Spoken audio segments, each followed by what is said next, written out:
Hi guys, I'm Leanne Little and I'm owl about stories. I read them, write them, watch them, anything with a story, I love it.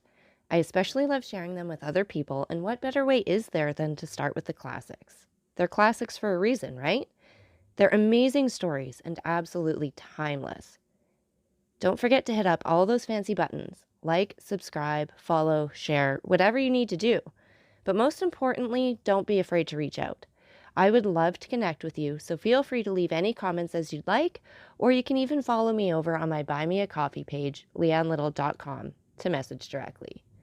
So let's continue on with The Count of Monte Cristo by Alexandre Dumas. Chapter 47, The Dappled Greys.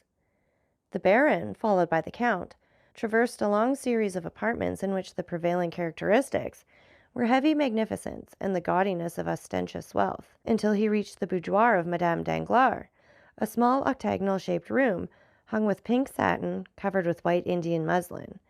The chairs were of ancient workmanship and materials.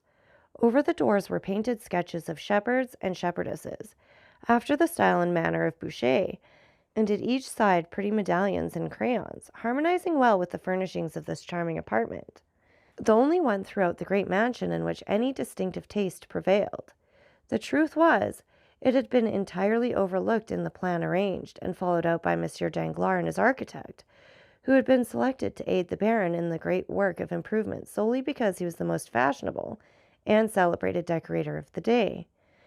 The decorations of the boudoir had then been left entirely to Madame Danglars and Lucien Debray. Monsieur Danglars, however, while possessing great admiration for the antique, as it was understood during the time of the Directory, entertained the most sovereign contempt for the simple elegance of his wife's favorite sitting-room, where, by the way, he was never permitted to intrude unless, indeed, he excused his own appearance by ushering in some more agreeable visitor than himself, and even then he had rather the air and manner of a person who was himself introduced than that of being the presenter of another, his reception being cordial or frigid in proportion as the person who accompanied him chanced to please or displease the Baroness. Madame Danglars, who, although past the first bloom of youth, was still strikingly handsome, was now seated at the piano, a most elaborate piece of cabinet and inlaid work, while Lucien Debray, standing before a small work table, was turning over the pages of an album.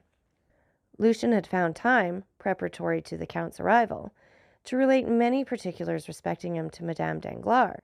It will be remembered that Monte Cristo had made a lively impression on the minds of all the party assembled at the breakfast given by Albert de Morcerf, and although Debray was not in the habit of yielding to such feelings, he had never been able to shake off the powerful influence excited in his mind by the impressive look and manner of the Count. Consequently, the description given by Lucien to the Baroness bore the highly colored tinge of his own heated imagination. Already excited by the wonderful stories related of the Count by de Morcerf, it is no wonder that Madame Danglars eagerly listened to, and fully credited, all the additional circumstances detailed by Debray. This posing at the piano and over the album was only a little ruse adopted by way of precaution. A most gracious welcome and unusual smile were bestowed on Monsieur Danglars. The Count, in return for his gentlemanly bow, received a formal though graceful courtesy, while Lucien exchanged with the Count a sort of distant recognition, and with Danglars a free and easy nod. "Baroness," said Danglars, "give me leave to present to you the Count of Monte Cristo, who has been most warmly recommended to me by my correspondents at Rome. I need but mention one fact to make all the ladies in Paris court his notice, and that is, that he has come to take up his abode in Paris for a year, during which brief period he proposes to spend 6 millions of money. That means balls, dinners, lawn parties without end, in all of which I trust the Count will remember us, as he may depend on it we shall him in our own humble entertainments." In spite of the gross flattery and coarseness of this address, Madame Danglars could not forbear gazing with considerable interest on a man capable of expending 6 millions in 12 months, and who had selected Paris for the scene of his princely extravagance. "And when did you arrive here?" inquired she. "Yesterday morning, madame." "Coming as usual, I presume, from the extreme end of the globe?" "Pardon me, such I have heard is your custom." "Nay, madame, this time I have merely come from Cadiz." "You have selected a most unfavorable moment for your first visit. Paris is a horrible place in the summer. Balls, parties, and fetes are over. The Italian opera is in London, the French opera everywhere except in Paris. As for the Théâtre Français, you know, of course, that it is nowhere. The only amusements left us are the indifferent races at the Champ de Mars and Satori. Do you propose entering any horses at either of these races, Count? I shall do whatever they do at Paris, madame, if I have the good fortune to find someone who will initiate me into the prevalent ideas of amusement. Are you fond of horses, Count? I have passed a considerable part of my life in the East, madame, and you are doubtless aware that the Orientals value only two things, the fine breeding of their horses and the beauty of their women. Nay, Count, said the Baroness, it would have been somewhat more gallant to have placed the ladies first. You see, madame, how rightly I spoke when I said I required a preceptor to guide me in all my sayings and doings here. At this instant, the favorite attendant of Madame Danglars entered the boudoir. Approaching her mistress, she spoke some words in an undertone. Madame Danglars turned very pale, then exclaimed, I cannot believe it. The thing is impossible. I assure you, madame, replied the woman, it is as I have said. Turning impatiently towards her husband, Madame Danglars demanded, Is this true? Is what true, madame? Inquired Danglars, visibly agitated. What my maid tells me. But what does she tell you? That when my coachman was about to harness the horses to my carriage, he discovered that they had been removed from the stables without his knowledge. I desire to know what is the meaning of this. Be kind enough, madame, to listen to me, said Danglars. Oh, yes, I will listen, monsieur, for I am most curious to hear what explanation you will give. These two gentlemen shall decide between us, but first, I will state the case to them.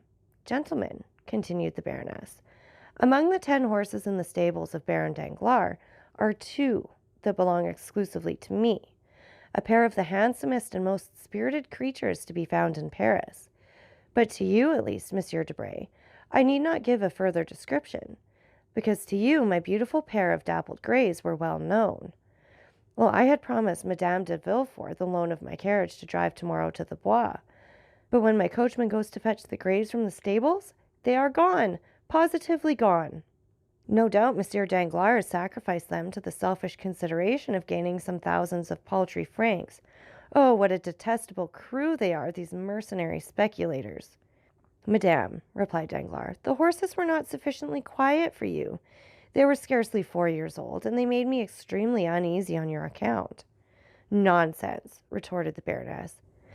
You could not have entertained any alarm on the subject, because you are perfectly well aware that I have had for a month in my service the very best coachman in Paris. But perhaps you have disposed of the coachman as well as the horses. My dear love, pray do not say any more about them, and I promise you another pair exactly like them in appearance, only more quiet and steady. The Baroness shrugged her shoulders with an air of ineffable contempt, while her husband, affecting not to observe this unconjugal gesture, turned towards Monte Cristo and said, Upon my word, Count, I am quite sorry not to have met you sooner. You are setting up an establishment, of course. Why, yes, replied the Count. I should have liked to have made you the offer of these horses. I have almost given them away as it is, but, as I before said, I was anxious to get rid of them upon any terms. They were only fit for a young man. I am much obliged by your kind intentions toward me, said Monte Cristo, but this morning I purchased a very excellent pair of carriage horses, and I do not think they were dear. There they are. Come, Monsieur Debray. You are a connoisseur, I believe. Let me have your opinion upon them. As Debray walked towards the window, Danglars approached his wife. I could not tell you before others, said he in a low tone, the reason of my parting with the horses, but an enormous price was offered me this morning for them. Some madman or fool, bent upon ruining himself as fast as he can, actually sent his steward to me to purchase them at any cost, and the fact is I have gained 16,000 francs by the sale of them. Come, don't look so angry, and you shall have 4,000 francs of the money to do what you like with, and Eugenie shall have 2,000. There. What do you think now of the affair? Wasn't I right to part with the horses? Madame Danglars surveyed her husband with a look of withering contempt. Great heavens! Suddenly exclaimed Debray. What is it? Asked the Baroness. I cannot be mistaken. There are your horses, the very animals we were speaking of, harnessed to the Count's carriage. My dappled greys? Demanded the Baroness, springing to the window. "'Tis indeed they," said she. Danglars looked absolutely stupefied. "How very singular!" cried Monte Cristo with well-feigned astonishment. "I cannot believe it," murmured the banker. Madame Danglars whispered a few words in the ear of Debray, who approached Monte Cristo, saying, "The Baroness wishes to know what you paid her husband for the horses." "I scarcely know," replied the count. "It was a little surprise prepared for me by my steward, and cost me, well, somewhere about 30,000 francs." Debray conveyed the count's reply to the Baroness. Poor Danglars looked so crestfallen and discomfited that Monte Cristo assumed a pitying air towards him. "See," said the count, "how very ungrateful women are. Your kind attention in providing for the safety of the Baroness by disposing of the horses does not seem to have made the least impression on her. But so it is. A woman will often, from mere wilfulness, prefer that which is dangerous to that which is safe. Therefore, in my opinion, my dear Baron, the best and easiest way is to leave them to their fancies, and allow them to act as they please, and then, if any mischief follows, why, at least, they have no one to blame but themselves." Danglars made no reply. He was occupied in the anticipations of the coming scene between himself and the Baroness, whose frowning brow, like that of Olympic Jove, predicted a storm. Debray, who perceived the gathering clouds, and felt no desire to witness the explosion of Madame Danglars' rage, suddenly recollected an appointment, which compelled him to take his leave, while Monte Cristo, unwilling by prolonging his stay to destroy the advantages he hoped to obtain, made a farewell bow and departed, leaving Danglars to endure the angry reproaches of his wife. "Excellent," murmured Monte Cristo to himself as he came away. "All has gone according to my wishes. The domestic peace of this family is henceforth in my hands. Now then, to play another master stroke, by which I shall gain the heart of both husband and wife. Delightful! Still," added he, "amid all this, I have not yet been presented to Mademoiselle Eugénie Danglars, whose acquaintance I should have been glad to make. But," he went on with his peculiar smile, "I am here in Paris, and have plenty of time before me. By and by will do for that." With these reflections he entered his carriage and returned home. 2 hours afterwards, Madame Danglars received a most flattering epistle from the count, in which he entreated her to receive back her favorite dappled greys, protesting that he could not endure the idea of making his entry into the Parisian world of fashion, with the knowledge that his splendid equipage had been obtained at the price of a lovely woman's regrets. The horses were sent back wearing the same harness she had seen on them in the morning, only by the count's orders, in the center of each rosette that adorned either side of their heads had been fastened a large diamond. To Danglars, Monte Cristo also wrote, requesting him to excuse the whimsical gift of a capricious millionaire, and to beg the Baroness to pardon the Eastern fashion adopted in the return of the horses. During the evening, Monte Cristo quitted Paris for Auteuil, accompanied by Ali. The following day, about 3 o'clock, a single blow struck on the gong summoned Ali to the presence of the count. "Ali," observed his master as the Nubian entered the chamber, "you have frequently explained to me how more than commonly skillful you are in throwing the lasso, have you not?" Ali drew himself up proudly, then returned a sign in the affirmative. "I thought I did not mistake. With your lasso you could stop an ox." Again Ali repeated his affirmative gesture. "Or a tiger." Ali bowed his head in a token of assent. "A lion, even." Ali sprung forwards, imitating the action of one throwing the lasso, then of a strangled lion. "I understand," said Monte Cristo. "You wish to tell me you have hunted the lion." Ali smiled with a triumphant pride as he signified that he had indeed both chased and captured many lions. "But do you believe you could arrest the progress of 2 horses rushing forwards with ungovernable fury?" The Nubian smiled. "It is well," said Monte Cristo. "Then listen to me. Ere long a carriage will dash past here drawn by the pair of dappled gray horses you saw me with yesterday. Now, at the risk of your own life, you must manage to stop those horses before my door." Ali descended to the street and marked a straight line on the pavement immediately at the entrance of the house, then pointed out the line he had traced to the count, who was watching him. The count patted him gently on the shoulder, his usual mode of praising Ali, who, pleased and gratified with the commission assigned him, walked calmly toward the projecting stone forming the angle of the street and the house, and seating himself thereon, began to smoke his chibuque, while Monte Cristo re-entered his dwelling, perfectly assured of the success of his plan.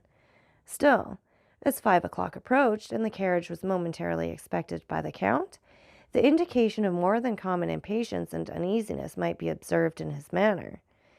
He stationed himself in a room commanding a view of the street, pacing the chamber with restless steps, stopping merely to listen from time to time for the sound of approaching wheels, then to cast an anxious glance on Ali. But the regularity with which the Nubian puffed forth the smoke of his chibuque proved that he at least was wholly absorbed in the enjoyment of his favorite occupation. Suddenly, a distant sound of rapidly advancing wheels was heard, and almost immediately a carriage appeared, drawn by a pair of wild, ungovernable horses, while the terrified coachman strove in vain to restrain their furious speed.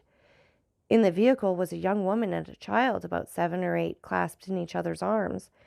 Terror seemed to have deprived them even of the power of uttering a cry. The carriage creaked and rattled as it flew over the rough stones, and the slightest obstacle under the wheels would have caused disaster. But it kept on in the middle of the road, and those who saw it pass uttered cries of terror. Ali suddenly cast aside his chibuque, drew the lasso from his pocket, threw it so skillfully as to catch the forelegs of the near horse in its triple fold, and suffered himself to be dragged on for a few steps by the violence of the shock. Then the animal fell over on the pole, which snapped, and therefore prevented the other horse from pursuing its way. Gladly availing himself of this opportunity, the coachman leaped from his box, but Ali had promptly seized the nostrils of the second horse and held them in his iron grasp till the beast, snorting with pain, sunk beside his companion. All this was achieved in much less time than is occupied in the recital. The brief space had, however, been sufficient for a man, followed by a number of servants, to rush from the house before which the accident had occurred, and as the coachman opened the door of the carriage, to take from it a lady who was convulsively grasping the cushions with one hand, while with the other she pressed to her bosom the young boy who had lost consciousness. Monte Cristo carried them both to the salon and deposited them on a sofa. "Compose yourself, madame," said he. "All the danger is over." The woman looked up at these words, and with a glance far more expressive than any entreaties could have been, pointed to her child, who still continued insensible. "I understand the nature of your alarms, madame," said the Count, carefully examining the child. "But I assure you there is not the slightest occasion for uneasiness. Your little charge has not received the least injury. His insensibility is merely the effects of terror, and will soon pass." "Are you quite sure you do not say so to tranquilize my fears? See how deadly pale he is. My child, my darling Edward, speak to your mother. Open your dear eyes and look on me once again. Oh, dear sir, in pity send for a physician. My whole fortune shall not be thought too much for the recovery of my boy." With a calm smile and a gentle wave of the hand, Monte Cristo signed to the distracted mother to lay aside her apprehensions. Then, opening a casket that stood near, he drew forth a vial of Bohemian glass encrusted with gold, containing a liquid the color of blood, which he let fall a single drop on the child's lips. Scarcely had it reached him ere the boy, though still pale as marble, opened his eyes and eagerly gazed around him. At this, the delight of the mother was almost frantic. "Where am I?" exclaimed she, "and to whom am I indebted for so happy a termination of my late dreadful alarm?" "Madame," answered the Count, "you are under the roof of one who esteems himself most fortunate in having been able to save you from a further continuance of your sufferings." "My wretched curiosity has brought all this about," pursued the lady. "All Paris rung with the praises of Madame Danglars' beautiful horses, and I had the folly to desire to know whether they really merited the high praise given to them." "Is it possible," exclaimed the Count with well-feigned astonishment, "that these horses belong to the Baroness?" "They do indeed. May I inquire if you are acquainted with Madame Danglars?" "I have that honor, and my happiness at your escape from the danger that threatened you is redoubled by the consciousness that I have been the unwilling and the unintentional cause of all the peril you have incurred. I yesterday purchased these horses of the Baron, but as the Baroness evidently regretted parting with them, I ventured to send them back to her, with a request that she would gratify me by accepting them from my hands." You are then, doubtless, the Count of Monte Cristo, of whom Hermine has talked to me so much. You have rightly guessed, madame, replied the Count, and I am Madame Heloise de Villefort. The Count bowed with the air of a person who hears a name for the first time. How grateful will Monsieur de Villefort be for all your goodness! How thankfully will he acknowledge that you alone he owes the existence of his wife and child! Most certainly, but for the prompt assistance of your intrepid servant, this dear child and myself must both have perished. Indeed, I still shudder at the fearful danger you were placed in. I trust you will allow me to recompense worthily the devotion of your man. I beseech you, madame, replied Monte Cristo, not to spoil Ali, either by too great praise or rewards. I cannot allow him to acquire the habit of expecting to be recompensed for every trifling service he may render. Ali is my slave, and in saving your life, he was but discharging his duty to me. Nay, interposed Madame de Villefort, on whom the authoritative style adopted by the Count made a deep impression. Nay, but consider that to preserve my life, he has risked his own. His life, madame, belongs not to him, it is mine, and in return for my having myself saved him from death. Madame de Villefort made no further reply. Her mind was utterly absorbed in the contemplation of the person who, from the first instant she saw him, had made so powerful an impression on her. During the evident preoccupation of Madame de Villefort, Monte Cristo scrutinized the features and appearance of the boy she kept folded in her arms, lavishing on him the most tender endearments. The child was small for his age and unnaturally pale. A mass of straight black hair, defying all attempts to train or curl it, fell over his projecting forehead and hung down to his shoulders, giving increased vivacity to eyes already sparkling with a youthful love of mischief and fondness for every forbidden enjoyment. His mouth was large, and the lips, which had not yet regained their color, were particularly thin. In fact, the deep and crafty look, giving a predominant expression to the child's face, belonged rather to a boy of 12 or 14 than to one so young. His first movement was to free himself by a violent push from the encircling arms of his mother, and to rush forward to the casket from whence the Count had taken the vial of elixir. Then, without asking permission of anyone, he proceeded in all the wilfulness of a spoiled child unaccustomed to restrain either whims or caprices, to pull the corks out of all the bottles. "Touch nothing, my little friend," cried the Count eagerly. "Some of those liquids are not only dangerous to taste, but even to inhale." Madame de Villefort became very pale, and seizing her son's arm, drew him anxiously toward her. But, once satisfied of his safety, she also cast a brief but expressive glance on the casket, which was not lost upon the Count. At this moment Ali entered. At sight of him, Madame de Villefort uttered an expression of pleasure, and holding the child still closer towards her, she said, "Edward, dearest, do you see that good man? He has shown very great courage and resolution, for he exposed his own life to stop the horses that were running away with us, and would certainly have dashed the carriage to pieces. Thank him then, my child, in your very best manner, for, had he not come to our aid, neither you nor I would have been alive to speak our thanks." The child stuck out his lips and turned away his head in a disdainful manner, saying, "He's too ugly." The Count smiled as if the child bade fair to realize his hopes, while Madame de Villefort reprimanded her son with a gentleness and moderation very far from conveying the least idea of a fault having been committed. "This lady," said the Count, speaking to Ali in the Arabic language, "is desirous that her son should thank you for saving both their lives, but the boy refuses, saying you are too ugly." Ali turned his intelligent countenance towards the boy, on whom he gazed without any apparent emotion, but the spasmodic working of the nostrils showed to the practised eye of Monte Cristo that the Arab had been wounded to the heart. "Will you permit me to inquire, Madame de Villefort," as she arose to take her leave, "whether you usually reside here?" "No, I do not," replied Monte Cristo. "It is a small place I have purchased quite lately. My place of abode is number 30, Avenue de Champs-Élysées.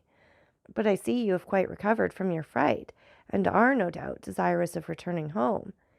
Anticipating your wishes, I have desired the same horses you came with to be put on one of my carriages, and to Ali, he whom you think is so very ugly," continued he, addressing the boy with a smiling air, "will have the honor of driving you home. while your coachman remains here to attend to the necessary repairs of your calash. As soon as that important business is concluded, I will have a pair of my own horses harnessed to convey it directly to Madame Danglars." "I dare not return with those dreadful horses," said Madame de Villefort. "You will see," replied Monte Cristo, "that they will be as different as possible in the hands of Ali. With him, they will be gentle and docile as lambs." Ali had, indeed, given proof of this, for approaching the animals, who had been got upon their legs with considerable difficulty, he rubbed their foreheads and nostrils with a sponge soaked in aromatic vinegar, and wiped off the sweat and foam that covered their mouths.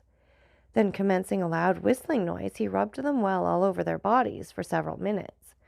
Then, undisturbed by the noisy crowd collected around the broken carriage, Ali quietly harnessed the pacified animals to the Count's chariot, took the reins in his hands, and mounted the box, when, to the utter astonishment of those who had witnessed the ungovernable spirit and maddened speed of the same horses, he was actually compelled to apply his whip in no very gentle manner before he could induce them to start, and even then all that could be obtained from the celebrated dappled greys, now changed into a couple of dull, sluggish, stupid brutes, was a slow, pottering pace, kept up with so much difficulty that Madame de Villefort was more than 2 hours returning to her residence in the Faubourg Saint-Honoré. Scarcely had the first congratulations upon her marvelous escape been gone through when she wrote the following letter to Madame Danglars: "Dear Hermine, I have just had a wonderful escape from the most imminent danger, and I owe my safety to the very Count of Monte Cristo we were talking about yesterday, but whom I little expected to see today. I remember how unmercifully I laughed at what I considered your eulogistic and exaggerated praises of him, but I have now ample cause to admit that your enthusiastic description of this wonderful man fell short of his merits.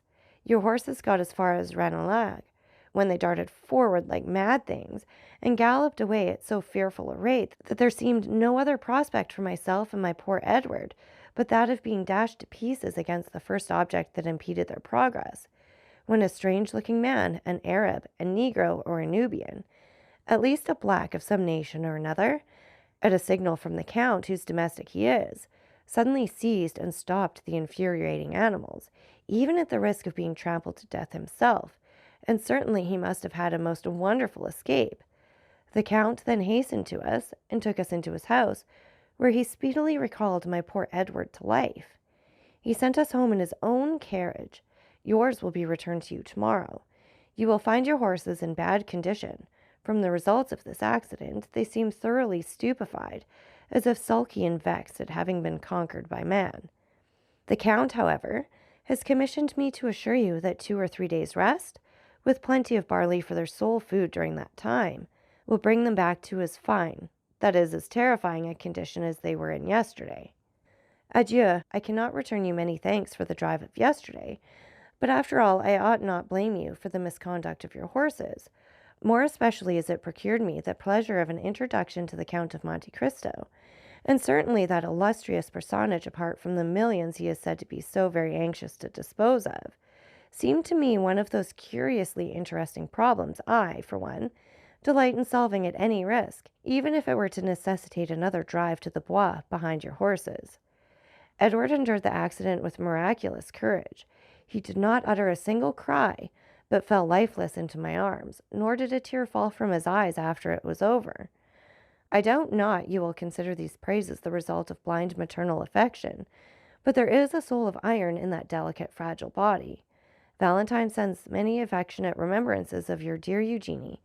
I embrace you with all my heart. Heloise de Villefort. P.S. Do pray contrive some means for me to meet the Count of Monte Cristo at your house. I must and will see him again. I have just made Monsieur de Villefort promise to call on him, and I hope the visit will be returned. That night the adventure at Auteuil was talked of everywhere. Albert related it to his mother, Chateau Renaud recounted it at the Jockey Club, and Debray detailed it at length in the salons of the minister. Even Beauchamp accorded 20 lines in his journal to the relation of the Count's courage and gallantry, thereby celebrating him as the greatest hero of the day in the eyes of all the feminine members of aristocracy. Vast was the crowd of visitors and inquiring friends who left their names at the residence of Madame de Villefort, with the design of renewing their visit at the right moment, of hearing from her lips all the interesting circumstances of this most romantic adventure. As for Monsieur de Villefort, he fulfilled the predictions of Heloise to the letter, donned his dress suit, drew on a pair of white gloves, ordered the servants to attend the carriage dressed in their full livery, and drove that same night to number 30 in the Avenue des Champs-Élysées. So that's it for this chapter. And again, take a minute to like, subscribe, and share. And don't forget that I love hearing from all of you. So please leave any comments you'd like, or you can follow me over on my Buy Me a Coffee page, leannelittle.com. That's LIANELITTLE.com. And thank you so much for listening. Remember, it's Owl about the story. Have a great day.